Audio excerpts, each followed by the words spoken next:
Miami Heat Nation, what is going on? So, in today's video, we are going to be starting a new series and it's going to be involving you guys. So, I wanted to do this because you guys show me so much love and so much support, and I've been growing this channel super fast. So, the series is going to be called, reacting to you guys' hot takes every single Monday for this upcoming season. And we're going to do it pretty much till the season's over, pretty much. We're going to have a lot of fun with this, guys. So, we did get a few comments today. Not as much, but it's fine because we're going to continue to grow this. I will say this video will be dropping Thursday, August 29th.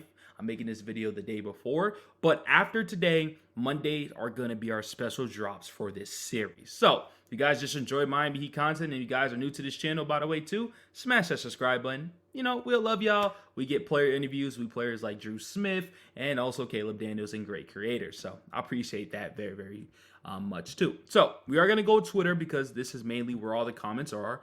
And if you guys don't know my Twitter, guys definitely go check it out at Trent Santana or join my Discord, which will be in the link in the description. So, the first hot take is going to be from my man Martel, and he pretty much says Terry Rozier and Jaime will be X Factors. Now, we're going to start off very slow with it, and to be honest with you guys, I don't really think this is a hot take because Terry Rozier and Jaime are the X Factors. Not will be, they are the X Factors. If Terry Rozier comes into the season and he's playing like the Charlotte Hornets Terry Rozier, where he's putting up 20 points a game, shooting about 7 to 8 3-pointers a game, but making about 4 or 5, and Jaime takes that next leap, they're going to be the X Factors. And I definitely see that happening, right? Terry Rozier came in late in the year, then we missed him in the postseason due to a mysterious injury. So I do think he's going to be one of the biggest X Factors for this Miami Heat team. And plus, we're just going to need Terry Rozier.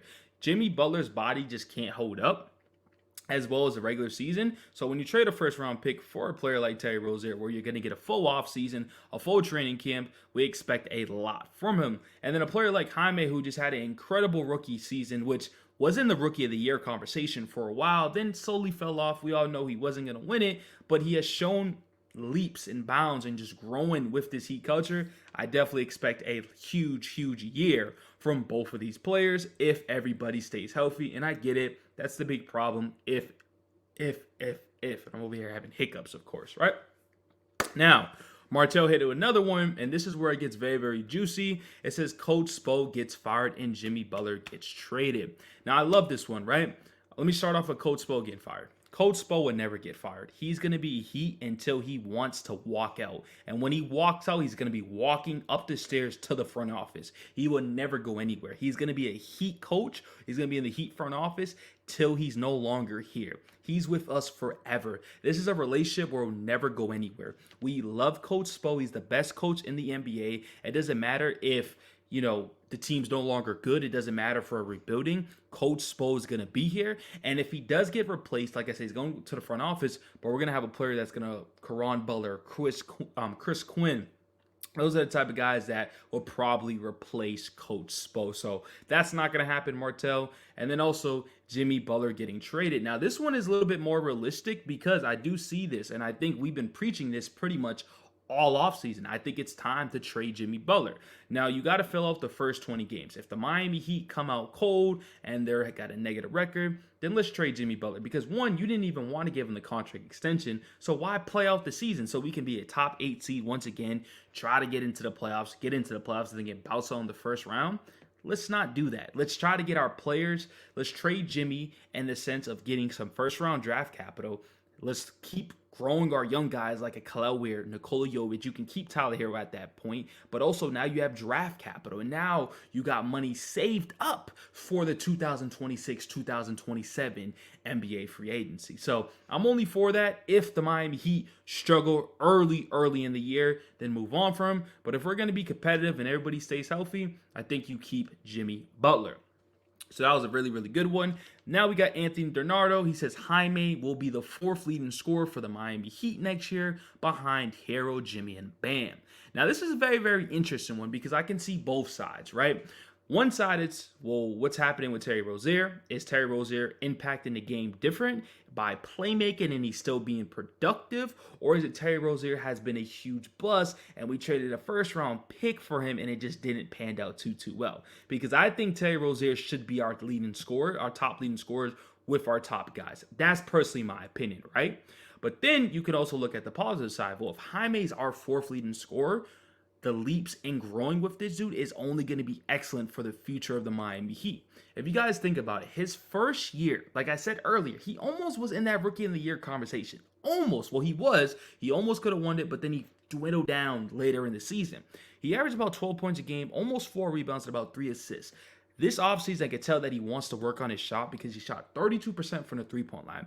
If that goes up to 35, 36, this dude's easily going to be a 15 to 16 point scorer. That's going to be absolutely huge for this Miami Heat team. So, like I said, I see both sides. Anthony DiNardo, I think if Terry Rozier is not our leading scorer, he has to impact in other ways. And if he's not, it was a waste of a first-round pick for Terry Rozier, unfortunately. Now, Jaime averaging 15 points a game the first 5 games. So what I did here was, because I deleted the comments like a dummy on my shorts, and that's where all the comments were. So I put their name on it, Jay the Fox 101. Shout out to him. He's the one that made this comment right here. He says Jaime is going to be averaging 15 points a game for the first 5. Now, to be honest with you guys, I think this is very realistic. I honestly think this will happen because I expect Jaime to take that leap this upcoming season. I truly do. And the Miami Heat season's all going to be dictated by the first 5 or first 10 games. We're going to see Jimmy Butler healthy. This is when the team's going to be fully healthy.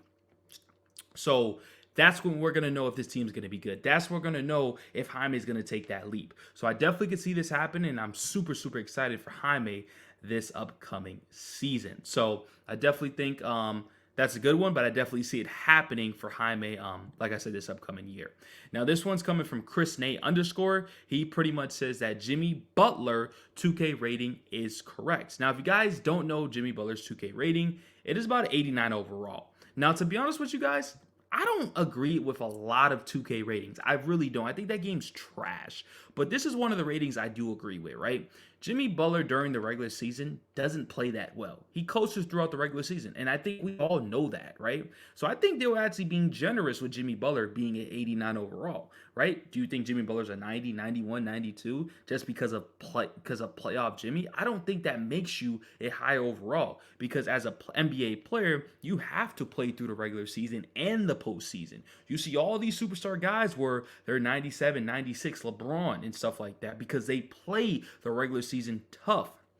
They perform well. I'm not saying Jimmy doesn't perform well. He just doesn't try enough. So I don't think it's fair to give Jimmy a rating that he just doesn't try enough. So I do think 89 overall is perfectly fine, and I actually do agree with this. So shout out to you, Chris Nay. And then lastly, Miami Heat will be the 4th seed, and Jaime will be in the 6-man conversation. Now, I've been all over the place. It is late, and literally somebody did put this under my comments in my community tab, and I totally forgot his name, so I do apologize. But if you do get to this point, I definitely did put you in the video, and shout out to you. And I definitely think this is one of the greatest hot takes right now, because when you look at it, right, he said the Miami Heat will be the 4th seed. Now, the last couple of years, the Miami Heat have been struggling, right? Just to get to the top 6 seed. Just think about that. So when you're saying the Miami Heat's going to be a top 4 seed, it's definitely crazy to hear because the last time that this Miami Heat team was relevant as a 1st seed, let me not say relevant, that's a crazy word, was in 2021, 2022. So it's been a few years where we've been at that top. And I think my problem with this Miami Heat team is that we like to take it the hard way. Why are we taking it the hard way? When you look at the teams like the Boston Celtics, where they had a great regular season and then they got an easy playoffs, you can say, well, they dealt with injuries. They were still going to win, to be honest, if those players were healthy. But when you get the number 1 seed, you get favorable matchups. The Miami Heat's like, no, we want the 8th seed and we want the hardest matchups, and then when we get to the finals, we get gassed out. No, that's stupid. Take the easier matchups every single time. So if this team does stay healthy, I don't see them a top 4 seed. I think you got the Pacers. I think you got the Magic, possibly the Cavaliers still ahead of them. But my goal is just for this Miami Heat team to be a top 6 seed. I no longer want to be in that playing situation because you guys seen what happened when we are in that situation. Jimmy Butler's missing games and it's a bunch of bull crap, right? And then lastly, he said Jaime is going to be in the 6-man conversation. I expect a lot from Jaime this year, so that would be absolutely huge. And I'm glad you said he doesn't win, but being in the conversation is huge because now you're going against players like Malik Monk, Norman Powell, Nas Reed, Jaime for your second year, that's definitely going to be huge for you, man. So those are going to be the hot takes for today's video. If you guys enjoy these contents, join this type of content, once again, drop a like. It pushes this video even more for the YouTube, and it also helps me grow my channel. And if you guys want to be, presented in my next video, please comment down some hot takes for next video. I love you guys so much, and I'm out. Peace.